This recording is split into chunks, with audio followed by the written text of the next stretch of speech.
selang di pertengahan jalan di situ. Dari jauh sekitar ada 50 meteran lah. Terlihat ada sosok yang tergeletak gitu. Akhirnya pas udah deket sekitar ada 15 meteran, kaget, shock sama temen. Ngelihat sosok dengan kondisi badan yang sudah nggak karuan.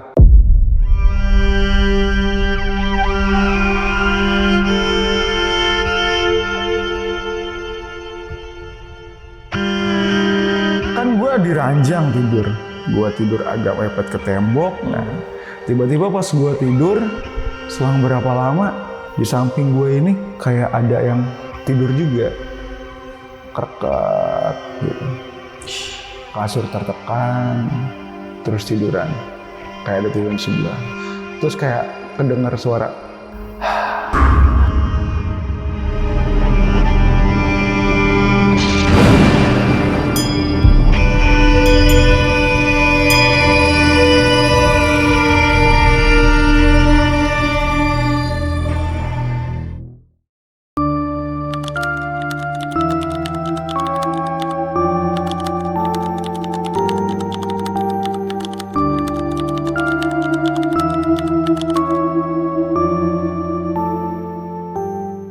Halo teman-teman, malam ini bakal ada cerita dari seseorang yang pernah menemukan jenazah korban laka di salah satu desa yang ada di daerah Kabupaten Majalengka. Jadi setelah dia menemukan jenazah itu ya, banyak banget dia nih ngalamin kejadian-kejadian horor yang serem banget.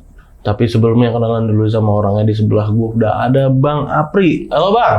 Halo Bang, thank you Bang ya, udah datang ke sini buat mau nyeritain ini. Bang, ini kejadian kapan? Di tahun 2014 Bang. 2014 itu udah lumayan lama ya? Lumayan lama. 10 tahun. Udah 10 tahun. Lebih. Dan masih inget nih Bang ya kejadian? Masih inget jelas Bang. Emang tinggal di sana apa gimana waktu itu? Waktu itu sih merantau. Emang aslinya sana. Asli sana, ya. Terus ngerantau ke sini. Ngerantau ke sini. Ya, Terus pas, waktu itu? pas pulang kejadiannya. Pas lagi liburan? Pas lagi liburan. Oh, pas lagi liburan kebetulan nih ketemu. Itu nemuinnya kapan Bang? Emang nggak ada orang lain yang nemuin Bang waktu itu? Tahun segitu tuh kalau daerah saya tuh masih rawan Bang. Maksudnya masih rawan dalam artian orang yang mau lewat jalan itu tuh bener-bener takut gitu. Karena banyak kejadian pembegalan kayak gitu. Oke. Masih rawan lah kayak gitu. Dan satu yang menarik di sini ya, kejadian horor yang dialamin Bang Apri ini setelah ngebantu apa tadi? Iya. Yang kata Bang Kejadiannya tuh setelah ngebantuin ngangkatin itu ya? ngangkatin kayak apa ya? Sisa-sisa bagian-bagian tubuh. Bagian-bagian tubuh Jenazah, ya. Itu baru ada kejadian horor. Ya, baru ada kejadian horor. Ya. Oke, setelah itu ya, padahal ngebantu niatnya. Padahal ngebantu niatnya, tapi malah apes ya. Ya kita nggak tahu lah kejadian horor bisa nimpa siapa aja Bang, termasuk yang Abang mau ceritain. Iya, betul. Tapi ditahan dulu ceritanya Bang. Siap. Jadi buat teman-teman di rumah yang penasaran sama ceritanya Bang Apri, nonton video ini dari awal sampai habis, jangan ada yang skip-skip. Dan buat kalian yang belum subscribe Lonceng Misteri, buruan langsung subscribe Lonceng Misteri biar Lonceng Misteri makin cepat 1 juta subscriber. Oke Bang Apri, langsung kita mulai ya ceritanya. Oke Bang.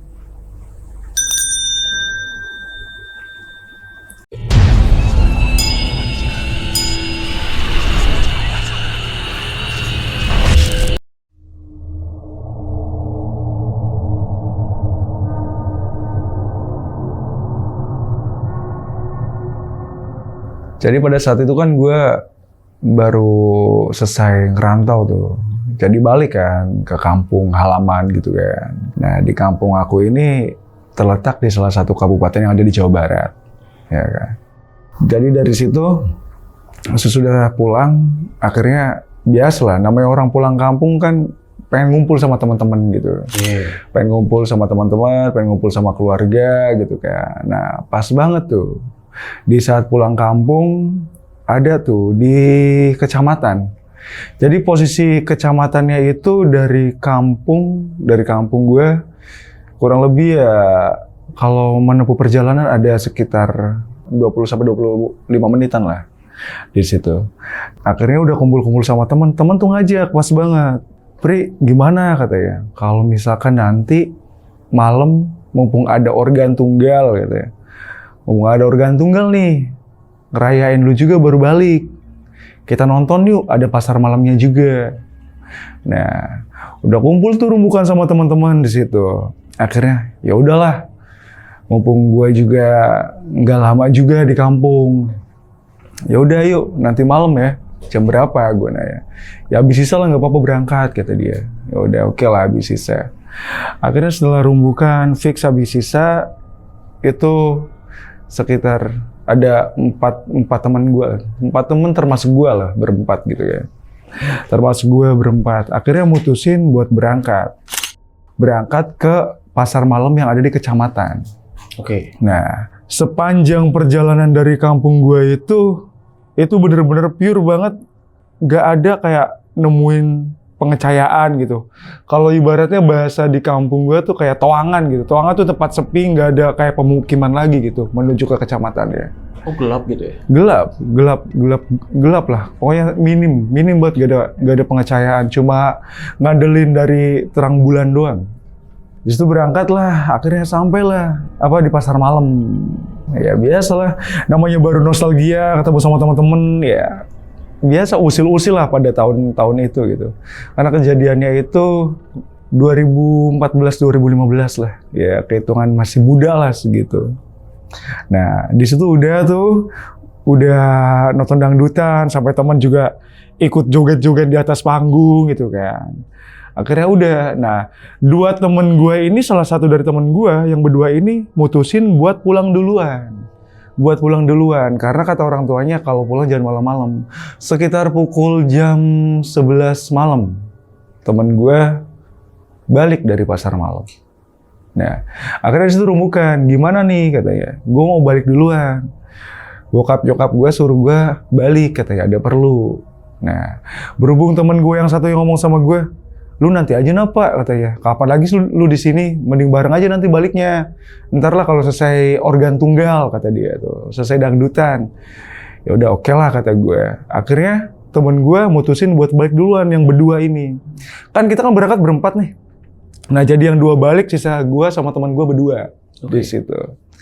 Nah akhirnya udah temen gue balik, nah di situ gue mutusin ya udah nonton organ tunggal sampai jam 1. Organ tunggalnya itu selesai. Akhirnya udah pukul jam 1 itu udah kelar organ tunggalnya. Ya udah mutusin buat pulang ke rumah di jam 1 malam. Nah, karena berhubung emang tempatnya sepi dan masih rawan begal tempat gua tuh. Kayak nungguin gitu beberapa menit ya biar ada orang yang barengan gitu. Iya. Ya takut lah gitu, masih ada rasa takut gitu. Soalnya banyak banget kejadian pembegalan gitu di situ. Akhirnya tunggu selang berapa menit gak ada orang balik nih, gak ada yang balik bareng nih. Ya mungkin udah dikenal rawan begal lah di situ. Akhirnya udahlah kata temen gue, udah nekat aja, moga aja gak ada kejadian apa-apa di situ. Moga aja gak ada kejadian apa-apa. Akhirnya mutusin buat balik jam 1 lebih tuh di situ. Karena takut tambah pagi juga, takut dicariin juga sama orang rumah. Balik sepanjang perjalanan, nah balik itu sekitar ngelewatin 3 desa. Dan bener-bener pure sepanjang perjalanan gak ada penerangan sama sekali. Akhirnya balik, selang di pertengahan jalan di situ, kan gua nih yang nyetir. Dari jauh sekitar ada 50 meteran lah. Terlihat ada sosok yang tergeletak gitu. Gua masih meraba-raba nih. Apa kata gue tuh? Itu apa cuy? Gue nanya sama teman gue. Akhirnya berhenti dulu tuh dari jauh, disorot dari kurang lebih jarak sampai 40-50 meter, tersorot dari situ. Akhirnya pelan-pelan ngedeketin. Pelan-pelan ngedeketin, takut ada apa-apa. Akhirnya pas udah deket, sekitar ada 15 meteran. Kaget, shock sama temen. Ngelihat sosok dengan kondisi badan yang sudah nggak karuan. Akhirnya dideketin lagi, udah feeling dalam hati. Kayaknya orang ketabrak deh itu. Udah feeling kan dalam hati. Nanya sama teman, gimana nih mau dideketin? Mau balik lagi terlalu jauh, balik lagi. Mau balik lagi ke kecamatan. Akhirnya maksain ngeberaniin diri buat deketin itu sosok. Itu orang yang tergeletak. Akhirnya pas dideketin, shock, pucat, langsung keringat dingin, lihat tergeletak, posisinya tengkurap, dengan kondisi kepala yang dalemannya, maafnya keluar, badannya udah kayak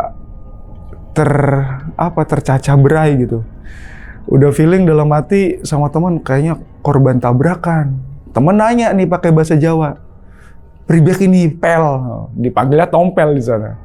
"Pribek ini pel, gimana ini pel?" kata teman. "Ya gimana? Masa mau ditinggal kayak gini?" Dalam hati nurani tuh kayak pengen, gua tinggal kayak ngerasa salah, gua di situ juga ketakutan. Akhirnya mutusin sama teman. Udah katanya, ini kalau misalkan nggak ada yang nolongin, mau siapa lagi? Maksudnya nggak ada yang lapor, mending balik lagi ke kecamatan, kita balik lagi lapor ke polsek. Yeah. Akhirnya udah balik waktu itu ya sekitar setengah 2 lebih lah, jam 1.40 menitan.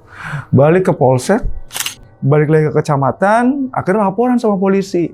Di situ langsung ngomong, laporan sama polisi di polsek itu.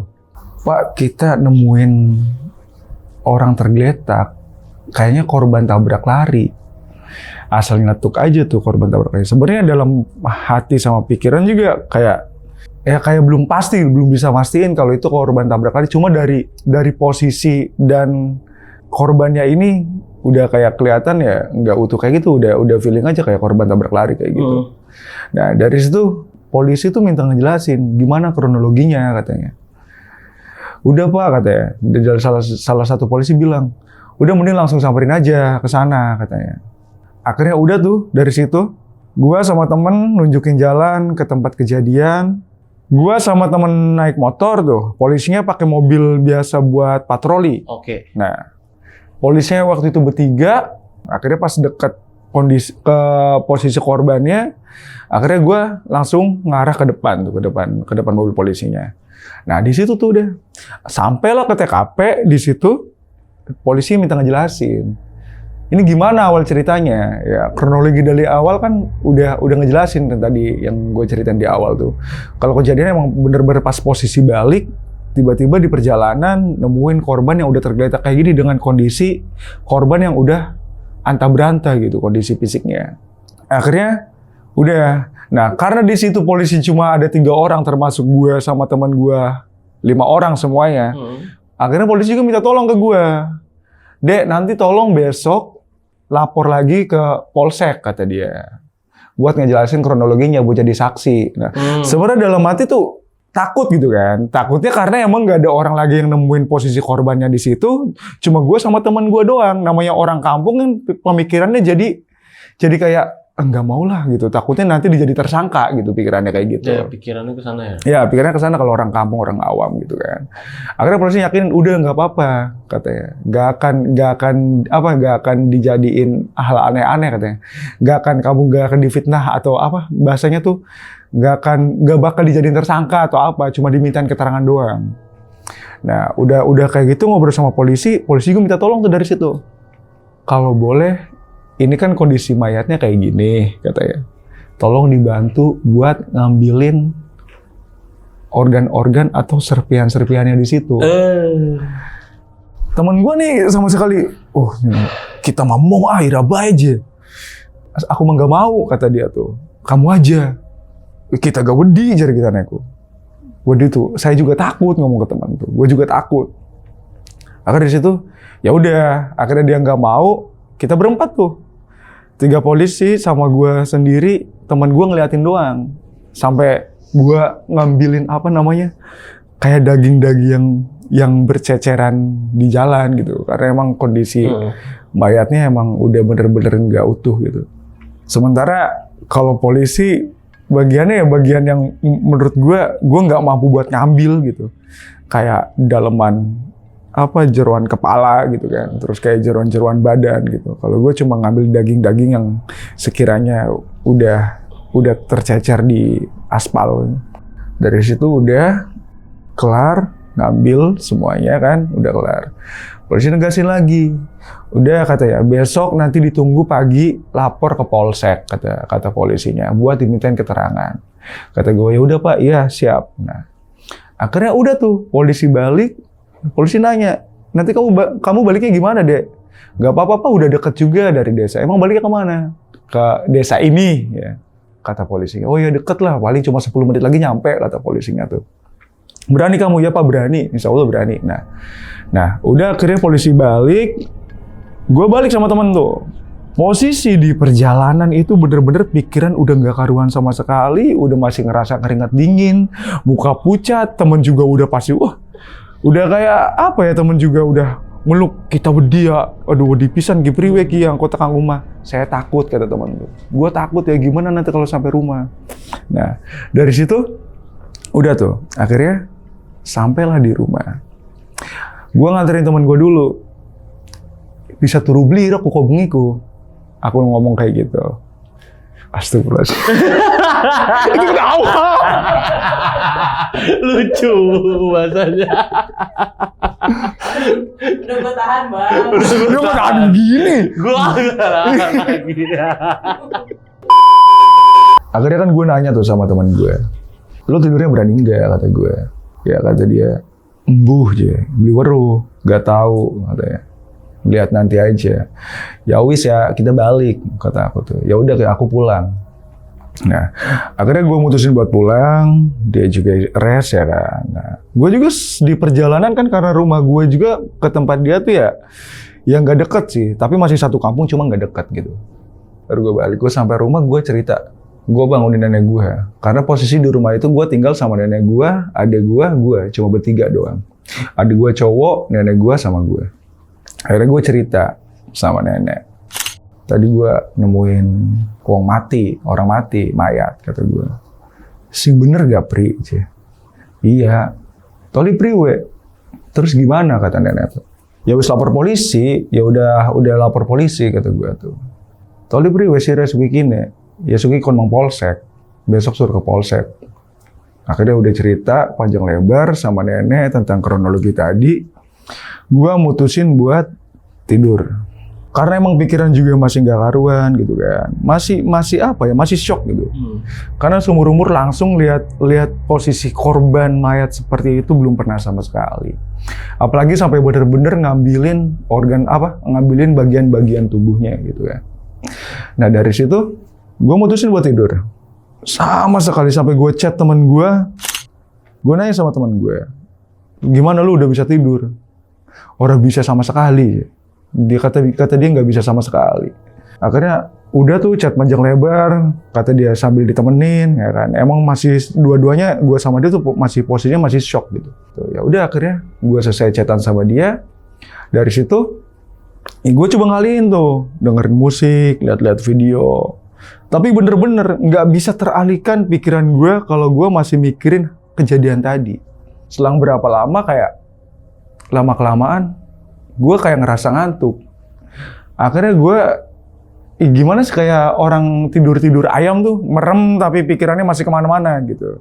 Gue merem beberapa saat. Nah tiba-tiba pas gue udah merem di situ, kan gue di ranjang tidur. Di ranjang, gue tidur agak mepet ke tembok. Nah, tiba-tiba pas gue tidur, selang berapa lama, di samping gue ini kayak ada yang tidur juga. Ya kan kalau orang tiduran kan pasti ranjang kan ketekan gitu kan. Apalagi kan dulu gue ranjangnya masih ranjang dari kayu. Terus kayak kedengar suara kreot gitu kan di ranjangnya tuh. Akhirnya gue melek di situ. Posisi gue menghadap ke atas, sama sekali itu nggak bisa buat gerakin badan sama sekali. Terus dari samping gue itu kayak terdengar suara kayak napas gitu. Kayak ada napas gitu. Napas yang terengah-engah. Gue mikir, udah kayak ngerasa mikirnya, aduh jangan-jangan yang tadi nih gitu. Karena udah parno. Udah masih kepikiran itu, terus tiba-tiba ada kejadian kayak gitu kan. Pas banget pas gue ngerasa melek kayak gitu. Akhirnya di situ selang berapa lama, kalau bahasa orang kampung ya, ngerasa kayak gitu, badan nggak bisa digerakin kayak gitu, kayak kena erep-erep gitu. Masih kedengeran dari samping suara napas yang terengah-engah kayak gitu. Nah, disitu coba buat teriak, Jemal! Jemal tuh manggil nenek. Jemal, akhirnya udah kayak ngerasa sadar, ngelirik ke samping, nenek masuk sama adek. Nenek ngomong kayak gini, Ira, kenapa Pri? Kamu kenapa Pri? Kata nenek. Malam-malam kayak gini teriak-teriak. Kayaknya mama ditekani mal. Nang mau sing matiku. Sing bener gak aja? Paling gak pun bapak tuannya Ira. Yang bener sih. Paling itu kakek kamu. Karena pas kejadian orang itu nemuin korban itu, kakek juga belum lama meninggal. Jadi menurut kepercayaan orang kampung tuh ya kalau belum 40 hari masih di situ gitu loh. Belum jauh dari keluarganya. Paling gak bapak tuannya Ira. Wis aja gawe rame bae jaga tuh sesuk. Jangan bikin rame aja, kata nenek tuh. Nah, dari situ nenek udah mikir ya paling juga bapak tuannya Ira Pri, kata nenek tuh kayak gitu. Paling juga kakek kamu. Akhirnya dari situ nenek coba buat nenangin. Biasa kan gue tidur lampunya dimatiin. Nah pas ada kejadian kayak gitu udah nggak berani matiin lampu tuh. Akhirnya udah nenek balik ke kamar, gue nyalain lampu. Pure sama sekali sampai pagi gue nggak bisa tidur sama sekali. Pagi gue nemuin temen gue, nyamper temen gue buat laporan ke polsek, buat ngejelasin kronologi semalam gitu. Karena udah ngejelasin kalau kejadiannya semalam seperti itu, ya polsek juga cuma minta keterangan doang, dan nggak taunya mayat ini, korban ini sama sekali nggak ada identitasnya. Sama sekali nggak ada identitasnya. Jadi nggak tahu orang mana Nggak tahu orang mananya. Nah dari situ kata orang polsek ya udah katanya paling ini nggak ada laporan sama sekali, laporan orang kehilangan kayak gitu. Ya paling nanti bakal dikubur di dekat kejadian. Karena di sana tuh Mas, kampung saya itu kan kebun tebu itu. Sebenarnya kejadian orang yang meninggal itu nggak sekali dua kali, banyak. Maksudnya itu kalau misalkan ada orang meninggal mati di situ nggak ada identitas, ya udah dikuburinnya di situ, di kebun situ. Jadi nggak di tempat pemakaman umum nggak, dikuburin di tempat itu, yang tempat kejadian itu. Kenapa emang bisa kayak gitu tujuannya? Setahu abang. Kurang paham sih ya, mungkin buat titik kalau di situ ada kejadian kayak gitu. Paling buat titik doang sih. Buat penanda ya? Buat penanda doang ya. Kalau di situ pernah ada kejadian kayak gitu. Ya, udah kayak gitu udah selesai laporan ke polsek, akhirnya balik. Ngumpul sama teman-teman, akhirnya geger tuh satu kampung. Teman-teman pada datang juga ke rumah. Nanyain gimana kronologinya, gimana kok bisa kayak gitu katanya. Soalnya walaupun udah sering di sana yang namanya ada korban, ya polisi juga menyimpulkan kalau itu korban tabrak lari. Gimana ya akhirnya ngejelasin dengan kronologi yang sama yang dijelasin ke polisi sama tadi yang diceritain di awal, kronologinya seperti itu. Udah kayak gitu udah ngumpul-ngumpul sama teman, akhirnya jelang malam lagi nih, karena sebelumnya belum diceritain dari awal kalau ini kejadian diteror selama beberapa hari bang. Masuklah malam kedua, setelah nongkrong sama temen gitu kayak buat ngalihin pikiran, ngalihin shock gitu kan. Udah nongkrong sama teman, akhirnya balik. Temen gue balik, gue juga udah sampai rumah. Akhirnya gue ya biasa, udah ngerasa teralihkan, emang awalnya teralihkan. Akhirnya gue ya biasa sebelum tidur nyakol HP, mainan HP gitu kan. Akhirnya udah di situ tertidur. Sempat kebangun tuh, kurang lebih sekitar pukul 1:30 malam. Ke toilet. Udah dari toilet balik lagi, coba buat tidur lagi. Selang berapa lama tidur di situ, mulai nih kejadian kayak kemarin, kejadian lagi. Tiba-tiba pas tidur di samping terus kayak ada yang jalan ngedeket gitu, dek kan lantainya ke lantai keramik gitu kan. Jadi kedengeran suara kalau ada orang jalan. Terus ngedeketin, terus tiba-tiba biasa di samping saya tidur nih, gua tidur nih ada kreket gitu, kasur tertekan, terus tiduran. Kayak ada tiduran sebelah. Terus dengan napas yang biasa yang di situ udah mikir sama sekali nggak bisa bergerak lagi badan. segala ya sebisanya lah nyebut gitu, sama baca doa-doa sebisanya aja gitu kan. Sama sekali itu nggak pergi suara. Pengen kayak ngeberontak badan, kayak bener-bener kayak dipegang gitu, kayak bener-bener ditahan, sama sekali nggak bisa bergerak. Akhirnya udah, di situ nggak teriak, kayak coba ngagetin badan aja, dikagetin badan tuh. Astagfirullahaladzim. Di situ teriak ya kan, astagfirullah. Terus nyalain lampu tuh, terus nyamperin ke nenek. Karena nenek kan kamarnya di sebelah. Mal kayaknya mau beli beres, bangunin nenek. Kayaknya mau beli beres gini. Kayaknya mau udah nggak beres. Kita ditekani maning mal. Saya ini didatangin lagi. Kata nenek, ya jangan anak bega pri. Paling ke bapak tua Neira, mangsa doa aja pun. Gak usah ngada-ngada lagi. Paling juga kakek kamu. Gak akan jauh itu mah. Paling masih parek pengen dengok anak putune, pengen lihat anak cucunya. Kata nenek tuh. Ya namanya pemikiran orang-orang kultur di sana kan masih berpikir pikirannya tuh masih masih primitif gitu. Udah ngomong kayak gitu, ngomong sama nenek, kita turunin ke Surabaya nek, turun bareng Kak Rodika, saya tuh tidur sama nenek aja, nggak apa-apa nenek di ranjang, aku di bawah. Ngomong sama nenek kayak gitu. Akhirnya udah mutusin tidur sama nenek pada malam itu. Nah nenek di atas, aku di bawah, gue di bawah. Nah di situ pintu kan ditutup nih, pintu kamar. Udah coba buat tidur, nenek udah tidur, gue tuh masih kayak mikirin, kayak nggak tenang aja, masih gelisah gitu. Selang berapa lama nih, walaupun pintu udah ditutup, nah ada kayak sekelibatan, kan di pintu kan ada kayak semacam sekatan di bawah buat kayak sirkulasi udara gitu kan, biar nggak macet gitu. Apa namanya? Ventilasi bawah pintu kayak gitu. Kayak ada bayangan yang bolak-balik hitam di situ. Bolak-balik. Kita perhatiin terus. Akhirnya berdiri depan pintu. Ya berdiri kayak orang berdiri aja depan pintu gitu. Bayang hitamnya kelihatan.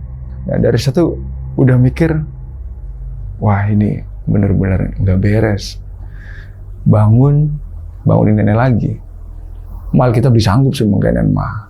Kini ditekani maning kayaknya mah. Ana sing ngadeg dengar pelawang. Nek kayaknya aku nggak sanggup kalau kayak gini terus. Ada yang berdiri depan pintu. Kata nenek, turu bae, bahkan mah turunin dhuwur, mainnya bareng. Kata nenek tuh ya udah tidur aja bareng sini di atas, kata nenek tuh. Karena nenek juga besok pagi-pagi biasanya kan banyak tamu pijit gitu. Nenek kan tukang pijit di sana. Akhirnya udah ikut tidur di atas tuh. Posisi nenek di tengah, ada deket tembok, gua samping, ya pokoknya nenek di tengah lah. Gua samping ranjang yang deket, yang mau turun ranjang kayak gitu. Nenek tidur, adek tidur, gue masih kayak ngerasa gelisah kayak gitu. Tiba-tiba kayak nggak tahu ya, di atas kepala nenek tuh kayak ada yang bunyi kerosak gitu. Pas gue lihat ke atas tuh kayak ada tangan buntung segini, jalan ngerandap di atas kepala nenek. Gue sambil melihat, sama sekali nggak bisa ngomong sama sekali di situ. Gue terus cuma bisa meluk nenek sambil merem aja udah. Itu tangannya ngerayap ke adik gue sono. Akhirnya gue tutup mata, gue pejemin.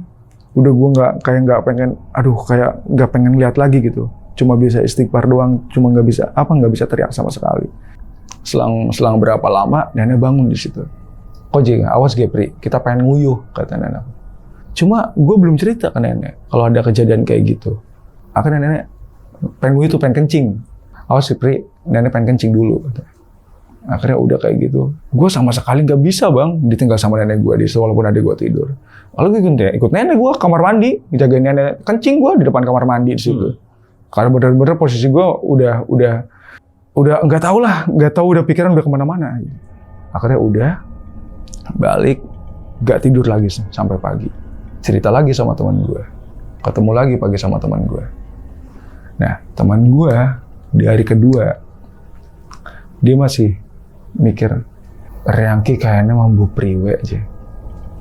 Saya ini kayaknya nggak tahu gimana. Mau bengiku masih tetap anak sing merhati kena. Cuma beli werus apa? Bawa rasanya aku sudah jelas payah. Bawa perasaannya tuh kayak udah nggak jelas banget gitu. Harus mau cerita ke siapa, mau lari ke siapa, dia nggak tahu gitu harus kayak gimana. Udah kayak gitu, ya gue juga cerita sama teman gue. Gue lihat, kata gue, ada tangan ngejalan di kepala nenek gue. Teman gue kaget, sing bener gapel, sing bener sih Rokmos aja bebodo, jadi kata teman gue. Jangan bohong kata teman gue. Iya seriusan, temenan. Wah, Kim harus beli beres je.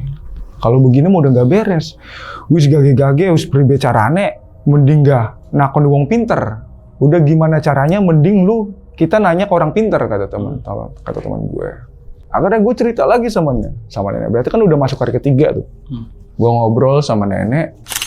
Nek, jaluk tulung pisan kin mah. Priwe carane kita pengen turu, wis telung dina rong bengikin bisa turu. Gimana caranya aku pengen tidur. Udah 3 hari 2 malam ini aku nggak bisa tidur. Ya wis ya, engko mamang bae. Lamun ko bengi masih ana sing nekani mah. Nanti ke mamang aja kalau nanti malam ada yang datengin. Mamang tuh kayak anak buahnya kakek lah. Jadi kakek tuh kayak dulu tuh punya banyak pengikut ibaratnya, karena bisa disebut orang pinter kakek gua tuh bang. Jadi mamang tuh kayak pengikut yang dipercaya sama nenek. Udah cerita kayak gitu. Kalau misalkan kata nenek, kalau misalkan nanti malam masih ada yang datang, udah nanti ke mamang aja besoknya. Gua mutusin buat tidur di depan TV sama nenek gua, sama adik gua bertiga. Kenapa? Ya karena nenek juga udah bawa rasanya khawatir. Lihat gua 2 hari 2 malam kayak ketakutan terus gitu kan. Jadi mutusin buat tidur di depan TV. Nah, malam hari tiba, gua tidur sama nenek semuanya. Udah tidur, nenek adik gua udah tidur, gua masih melek. Posisi ruangan tamu ini lampunya dimatiin bang kalau malam. Nah, di situ nih kejadian lagi. Ini bener-bener jelas. Maksudnya jelas banget dalam artian pas nenek tidur, gue kan masih ngerasa gelisah nih. Masih ngerasa gelisah karena takut ada yang datang lagi gitu. Karena kejadian kemarin kan gue sempat lihat sepotong tangan yang jalan merangkak di atas kepala nenek. Gue tidur, gue kebangun. Nggak tahu kenapa tujuan gue bener-bener ke ruang tamu. Nah di ruang tamu itu, di pojokan, dengan sadar gue jelas banget ngelihat kalau di situ ada sosok hitam yang lagi berdiri. Gue perhatiin. Sampai gue ngucek mata gue, takutnya gue kayak ngerasa mimpi gitu, kayak ngerasa takutin. Sama sekali itu nggak pindah sama sekali. Gue dari situ, gue bisa usik bang. Gue bisa gerak di situ pas gue lihat. Gue bisa gerak situ. Sampai gue nggak ngomong apa-apa, gue nyengkrem tangan nenek gue. Pas gue nyengkrem nenek gue, sir nang apa maning pri? Apa ditekani maning tah? Langsung nenek bangun. Kocaknya nenek gue nggak tahu nama orang zaman dulu. Gue bilang, nek ini ruang tamu, sun anak sing ngadeg. Nek di ruang tamu ada yang berdiri. Nenek gue bangun nyamperin itu ke ruang tamu. Setan kata nenek tuh. Wah, beli jelas payah sih ganggu putunya kita baik.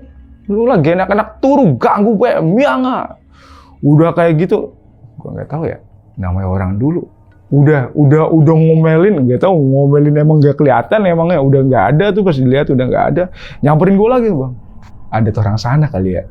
Jadi maaf kata ya, gua diraupin bang. Diapain? Diraupin tuh. Kayak maaf ya ini mah. Nenek gue tuh kayak terus ngolesin tangannya ke kemaluannya terus raupin ke muka gue bang.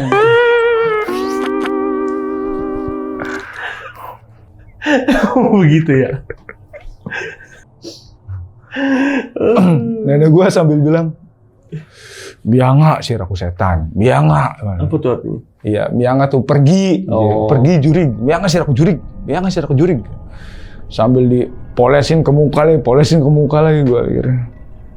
Ya gue nggak, maksudnya ya mungkin momen konyol ya. Tapi bagi gue di sana tuh emang nggak, itu nggak pertama kali bang. Waktu gue kecil pernah ngelakuin kayak gitu. Bahkan menurut nyokap gue, waktu gue lahiran katanya. Kan waktu gue lahiran kan entah ada gangguan apa. Nenek gue tuh sampai berani telanjang bulat buat kelilingin rumah bang. Buset. Sumpah demi Allah bang ini gue. Nenek gue tuh sampai berani telanjang bulat. Ya pemikiran orang ya nenek gue, kakek gue tuh punya keyakinan sendiri gitu. Udah kayak gitu, setelah kejadian kayak gitu udah tuh nggak tidur lagi sampai pagi. 4 hari 3 malam gue nggak tidur sama sekali. Udah dari situ udah, wis ya. Kok esuk mah, mending mengmamang. Bak wis mengkenen mah. Kita mau khawatir si Rana nggak apa-apa. Udah nanti pagi mah mending ke mamang, takut kamu kenapa-napa. Oke. Pagi tuh, pagi-pagi ke tempat mamang.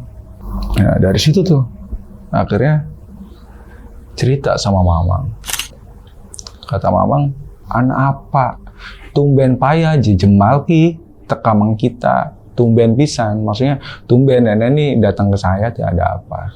Kian japri, bahwa rasanya Galina kayak ditekani gara-gara wingi kasih geger kah? Kemarin tuh yang geger kata nenek tuh.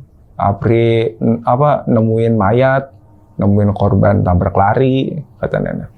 Jadi pri ditanya sama mamang tuh. Ya wis yang ngobrolin yang jero bae. Mamang kan kayak ada tempat ruang praktek kayak gitu ya. Karena termasuk orang pinter lah menurut orang kampung tuh. Masuklah ke ruang praktek, ceritalah di situ. Priwe ceritane yang mengkonon sumbang kita ditekani bae, tekan sekian wis patang dinakin ditekani. Tapi udah 4 hari ini dia datengin terus ngomong ke mamang tuh. Akhirnya kata mamang, ya wis jajal dinakian sira adusa ning sumur. Karena di kampung tuh ada 2 sumur yang dikeramatin bang. Kalau Maulid Nabi nih, sumur itu tuh didatengin banyak orang. oh gitu. Buat ngambil airnya, buat diminum, buat mandi. Nah, kalau kata orang luar mah buat suciin diri. Kalau saya pribadi nggak pernah sama sekali walaupun saya orang situ. Karena pemikiran gua tuh kayak yang udah modern lah ibaratnya. Pemikiran gua udah modern, sebenarnya udah nggak terlalu percaya sama hal seperti itu gitu kan. Cuma ya karena emang gak ada solusi lain gitu. Ya udah akhirnya ikutin omongan mamang. Ya udah akhirnya kata mamang suruh mandi di sumur itu, ambil airnya, nanti airnya bawa lagi ke mamang. Akhirnya gua ambil ya kan. Gua mandi hari itu, akhirnya gua ambil airnya. Datang lagi ke mamang. Nih mang, gua udah mandi kata gua. Terus gimana? Ya udah kata mamang tuh. Malam ini si Raja balik tuh Rukarpita. Malam ini kamu jangan pulang, tidur sama mamang, kata mamang tuh. Kalau misalkan nanti malam masih ada apa-apa, coba mau kok mamang bantu. Soalnya kan keyakinan mamang kan, kalau udah mandi di sumur kayak gitu, terus air yang dibawa buat diminum itu dijam-jamin sama mamang tuh ya pemikiran udah lepas gitu kan, hal-hal kayak gitu. Nah dari situ udah, akhirnya tiba malam, gua tidur di tempat mamang, ditemenin sama mamang. Pas tidur di tempat mamang di ruang prakteknya, pas mamang udah merem, udah nyenyak, gue masih belum bisa tidur. Tiba-tiba pas mamang udah tidur, biasa kan, pintu kan di situ ditutup tuh. Terus kayak ada namanya tuh gorden pintu bang. Gorden pintu nggak ada angin, nggak ada apa, tiba-tiba kayak gerak sendiri gitu. Geraknya tuh maksudnya kayak digerakin sama orang gitu kan. Nah, di situ udah mikir mau bangunin mamang, kejadian lagi, badan nggak bisa usik sama sekali. Akhirnya mulai tuh maksain diri buat ngeberontak. Nah, di situ nyebut astagfirullah, mamang bangun. Apa pri ditekani maning kah? Kata mamang tuh. Akhirnya di situ kan, iya mang, ngomong sama mamang. Iya, kayaknya masih anak. Soalnya awak gak masih kerasa abot, badan tuh masih kerasa berat. Terus kayak ini leher juga masih kayak merasa merinding, terus kayak berat aja, kayak ada yang neken gitu, kayak ada yang gendongin. Waduh, lama makanan harus diberes ya pri, temenanan. Kata mamang, kodisit ya meneng. Mamang bilang kayak gini, kamu pas lagi nyariin anggota badan sama organ-organnya, kata mamang, itu anggota badannya utuh enggak? Maksudnya semuanya ketemu enggak gitu kan. Karena emang anta beranta udah kemana-mana gitu anggota badannya. Terus kata mamang, lamun misalkan kian arane ki mayit kian durung tenang, pasti ana sing durung ketemu. Kalau misalkan korban ini belum tenang, pasti ada yang belum ketemu, kata mamang tuh. Iya. Gue jawab, gak tahu mang, kan posisi juga malam, gak tahu masih ada ketinggalan apa enggak. Nah, akhirnya ngontak temen. Gue ngontak temen, telepon temen. Kin kipriwe kata mamang ki ngongkon luruh bokatan anasi ketinggalan anggota badannya. Akhirnya di situ kita gak mikir mengkonon soalnya harus diutuh. Saya juga mikir kayak gitu soalnya nggak utuh katanya. Ya wis je. Kian mah bengi-bengi mending digulati bae. Ambir singkin mati kita tenang je. Akhirnya gua ngontak temen gua, ngajak temen gua sama mamang tuh pergi ke tempat kejadian perkara. Malam-malam sekitar 2:30 lah. Karena kata mamang kalau misalkan ini dibiarin terus, ya mamang takutnya nggak bisa bantu lagi. Karena kan gue juga baru dimandiin, baru dikasih air jampe-jampe mungkin ya bahasa orang sana mah. Nah akhirnya udah tuh 2:30 gue, mamang, yang teman gue yang nemuin korban tersebut terus ditemani sama teman gue berlima. Malam 2:30 pagi, gue datang ke lokasi. Gue nyari tuh sama teman-teman gue, ya kan, bawa baterai, bawa. Dulu mah ada yang namanya petromak apa tuh, kayak gitu, lampu petromak ya. Lampu petromak. Ya, sampai nyari tuh. Malam itu sama sekali nggak ketemu, nggak ada sama sekali. Udah cari kemana-mana.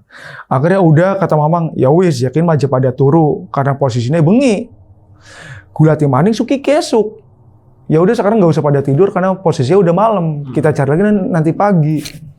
Akhirnya nggak pada tidur, udah menjelang pagi ya kan. Nah itu kan udah kelihatan tuh sinar matahari, udah kelihatan terang lah kayak gitu.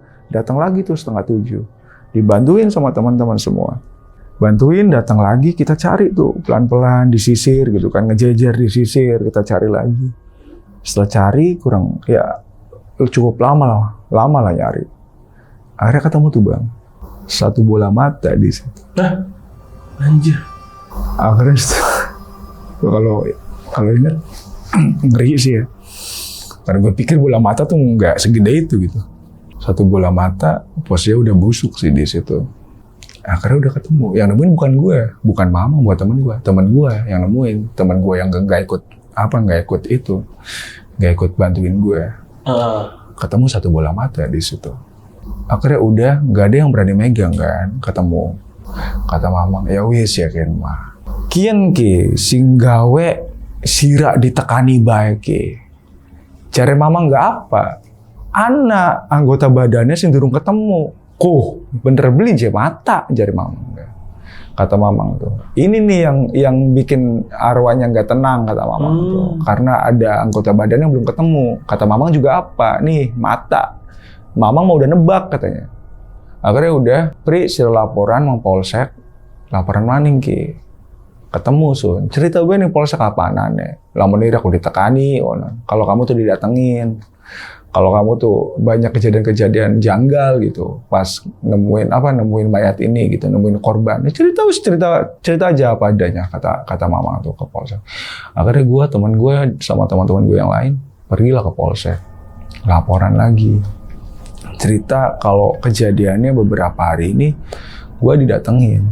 Akhirnya ya itu asal usulnya matanya emang belum ketemu gitu. Gue sih percaya hal kayak gitu. Walaupun itu bukan arwahnya, tapi seenggaknya gue masih punya iman ya. Kalau misalkan itu jinnya mungkin ya. Itu jinnya. Gue percaya kalau itu jinnya. Gue udah laporan ke polsek, dari situ ya udah laporannya udah. Ayo diantar polsek, akhirnya datang ke tempat kejadian. Karena udah tuh ramai lagi di situ, banyak orang tuh karena pagi kan orang banyak lalu lalang tuh situ. Diambil matanya, mata yang udah itu diambil sama anggota polisi. Ya udah di situ. Akhirnya udah kata polsek, ya udah makasih ya katanya. Kalau udah banyak ngebantuin tugas polisi lah ibaratnya gitu buat nyari anggota yang belum ketemunya. Nah di situ tuh udah polsek balik, gue balik. Nah udah balik, selesai di situ gue balik ke rumah.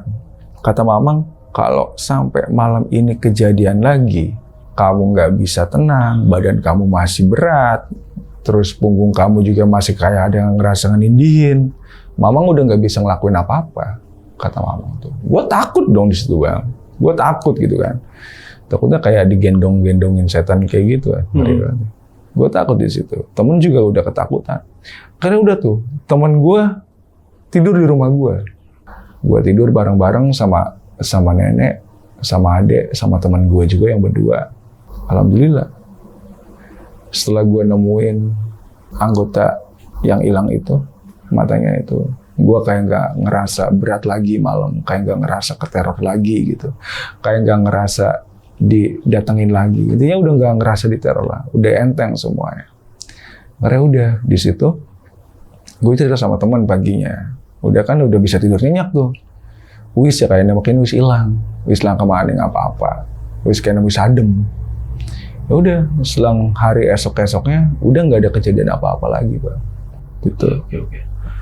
Terus sampai kemarin lu balikin matanya pun itu nggak tahu siapa ya korbannya? Sama sekali siapa. Oh iya. Akhirnya selang apa ya? 3 hari, 4 hari, 5 hari. Kan nggak ada laporan sama sekali tuh. Nah itu kan udah tuh dikubur di dekat tempat kejadian tersebut. Wah ya kalau misalkan datang ke kampung gue pengen nyebutin kampung gue, takut nanti. Itu sih bang, ya itu sih bang pengalaman horor gue yang pernah gue alamin. Ini thank you banget ya Bang Apri ya udah Siap, Bang. nyeritain ini sama teman-teman dan sama gue juga. Dan buat yang udah nonton video ini dari awal sampai habis, gimana pendapat kalian? Tulis di kolom komentar. Kalau kalian suka sama video ini jangan lupa di like videonya, dan buat yang mau cerita, datang langsung ke sini. Itu caranya gampang banget. Kalian bisa klik link di deskripsi di bawah video ini. Di deskripsi itu ada linknya. Itu gampang banget, tinggal diklik aja. Oke? Akhir kata gue Gilang izin pamit. Bang Apri juga izin pamit. Wassalamualaikum warahmatullahi wabarakatuh.